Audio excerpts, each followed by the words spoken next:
ও ছত্রপতি, এখানে কি করতে? হ্যাঁ, পরিশ্রম করে নিজের বাড়ি নিজের সম্পত্তি বানিয়েছো, সেটা কি যথেষ্ট নয়? তাহলে ওই রাসবিহারীর সঙ্গে হাত মেলানোর কি দরকার ছিল? গুন্ডামি করো আবার আমাকে এখানে এসে জ্ঞান দিতে শুরু করেছো? অসহায় মানুষগুলোর কথা বলছি, সবে ওরা ভালো থাকতে শুরু করেছে, ওরা মরে যাবে। তাহলে মরতে দাও, সেই মানুষগুলোর মধ্যে তো আমি পড়ি না। তুমি ওকে জানো না, ও তোমাকে মাঝখানে রেখে নিজের আখের গুছিয়ে নেবে। ও নিজের স্বার্থের জন্য ও যা খুশি তাই করতে পারে, মাকে মেরে ফেলতে পারে। তাহলে মেরে ফেলুক, কারণ যাকে মারবে সে আমার মা, সে তোর মা নয়।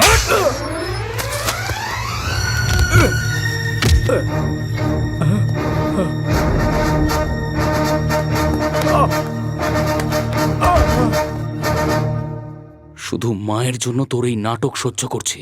যদি তোর জন্য মায়ের কিছু হয়, যা মাকে নিয়ে আয়।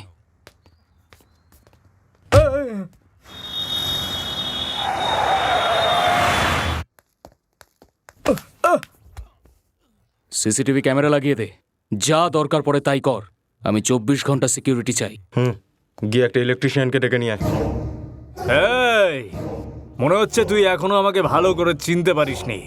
লোকাল এমএনএর সঙ্গে আমার পরিচয় আছে, এমপিও আমাকে চেনে, সেন্ট্রাল মিনিস্টারও চেনে, গভর্নর থেকে শুরু করে। আবার নেড়া করবো?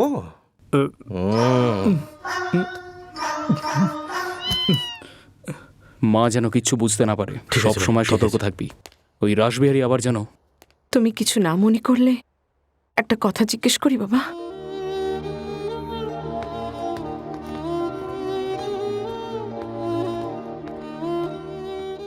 তুমি আমাকে এখানে জোর করে আনলে কেন, একটু বলো না বাবা। আমার ছেলের উন্নতি যদি তোমার ভালো না লাগে তাহলে এই বাড়িটা তুমি নিয়ে নাও বাবা, কিন্তু ওকে ছেড়ে দাও। অনেক দূর থেকে এসেছি, তুমি যদি না চাও আমরা এখানে থাকি, আমি কথা দিচ্ছি এখান থেকে চলে যাব। বাবা, ভগবান আমার থেকে একটা ছেলে কেড়ে নিয়েছে, দ্বিতীয় জনের শোক বরদাস্ত করতে পারবো না। যদি আমার দ্বিতীয় সন্তান আমার থেকে কেড়ে নাও তাহলে আমি আর বাঁচতে পারবো না বাবা। আমাকে আর আমার ছেলের থেকে আলাদা করো না, আমি তোমার পা ধরছি বাবা, আমার থেকে আমার ছেলেকে আলাদা করো না।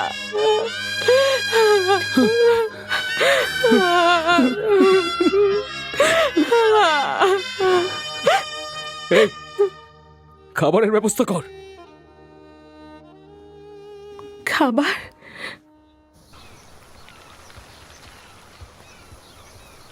সূর্য, মা কিছুতেই খেতে চাইছে না, বলছে যে খিদে নেই এখন। মাকে রানীর মতো রাখতে চেয়েছিলাম, কিন্তু আমি কিচ্ছু করতে ভাই। পারছি না। আমাকে ছেড়ে দাও বলে দিচ্ছি, সর্বনাশ হয়ে যাবে তোমার। আমি অভিশাপ দিচ্ছি তোমায়, তুমি দেখে নিও কেমন খারাপ সময় দেখতে হয় তোমাকে।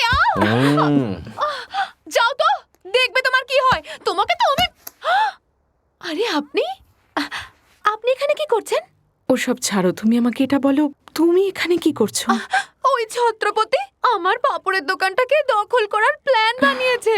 আমি রাজি হইনি তাই আমাকে কিডন্যাপ করে নিয়েছে। 3 দিন ধরে আমাকে কিছু খেতেও দিচ্ছে না, খিদে পেয়েছে। আরে আরে বাবা, এখানে অনেক খাবার আছে, তুমি খাও। না না, এদেরকে একদম বিশ্বাস করা যায় না। ওরা তো আমাকে মেরে ফেলতে চায়। কে জানে ওই খাবারে যদি বিষ মেশানো থাকে। বিষ মেশানো নেই মা, তুমি খেয়ে নাও। না, আমি কিছুতেই খাবো না। তুমি ভুল বুঝছো মা। ঠিক আছে, প্রথমে আমি খাচ্ছি।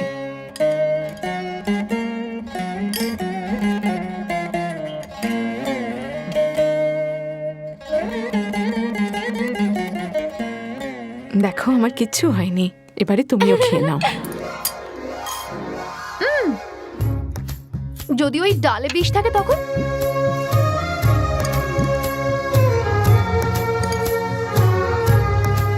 আর চাটনিটার কি হবে?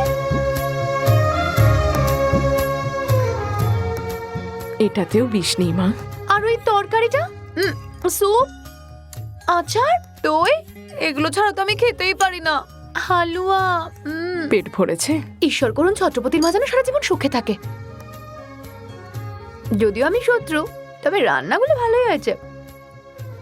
তোমার সাথে গল্প করতে করতে সবটা খেয়ে নিয়েছি।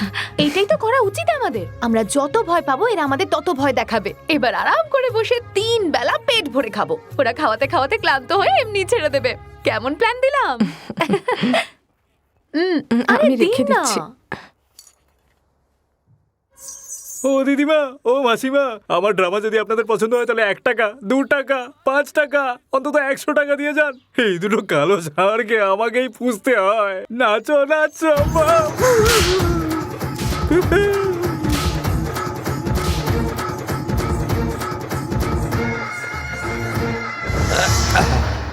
হ্যাঁ, ষাঁড়ের পরিবারে বাঁদর কোথা থেকে এলো? এই আমাদের প্রজাতির নয় তো? হ্যাঁ, এটা কে বাবা?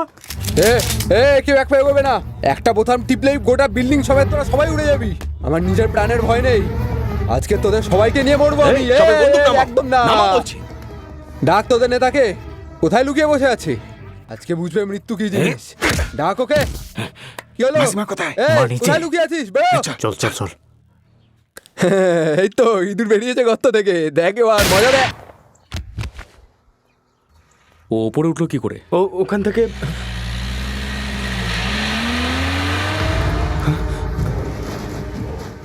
সবাই মিলে ওকে ঘিরে ফেল। ও শহরের বাইরে যেন যেতে না পারে।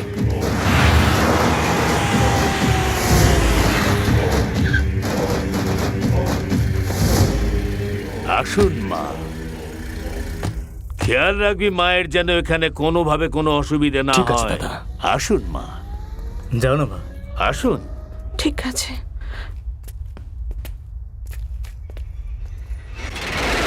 থ্যাংক ইউ ব্রাদার, ঠিক সময় আমাকে বের করে এনেছো।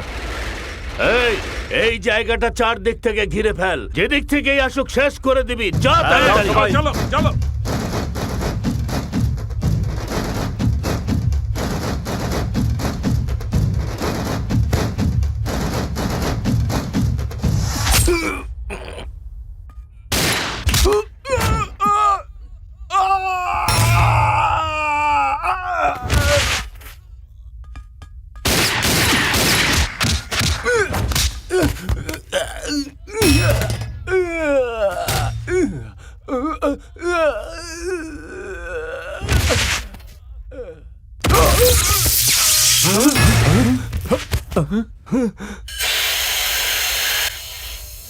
শিয়ালের মতো লুকিয়ে লুকিয়ে হামলা করছিস?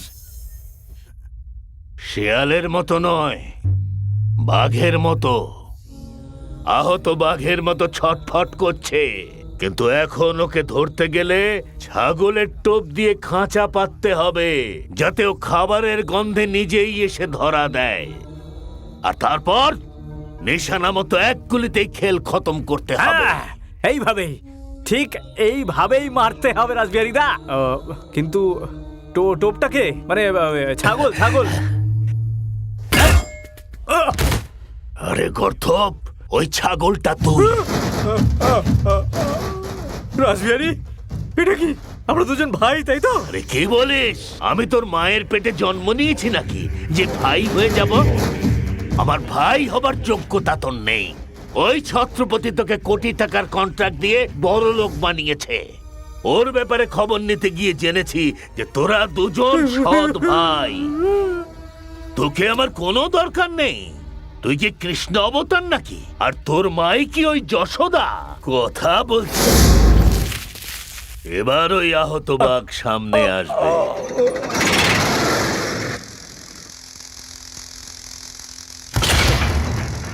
আরে দাদা চলো না, দেরি হয়ে যাচ্ছে তো। আচ্ছা দাদা, আপনি তো আমার ছেলের সম্পর্কে জানেনই। মেয়ে যদি ওর উপযুক্ত হয় তাহলেই আমাকে আমি কি বলবেন। বলি, তোমার কেমন বউ চাই তুমি জানো। কাকা, নীলমের মতো যদি কোনো মেয়ে হয়, আমি কিন্তু এই বিয়ে করব না। আরে না রে বাবা, নীলম আর ওই মেয়েটার মধ্যে অনেক পার্থক্য। তোমরা একবার দেখে নিলে না করতে পারবে না। এখন চলো। কি? বলো বলো বলো বলো, আমার থেকেও ভালো বুঝি। বলো। কি হচ্ছে এইসব? হ্যাঁ, মেয়ে দেখতে যাচ্ছি। কার প্ল্যান এসব বলো? মায়ের। তার মানে মা বলে তুমি আমাকে ছেড়ে চলে যাবে নাকি? হ্যাঁ। আরে, এটা তুমি কি করছো? বিয়ে আমার বড় ছেলে না ছোট ছেলের। হ্যাঁ, ওটা দিয়ে দাও, দিয়ে দাও। তাই তো দেখো বৌদি লজ্জা পাচ্ছে, দেখো।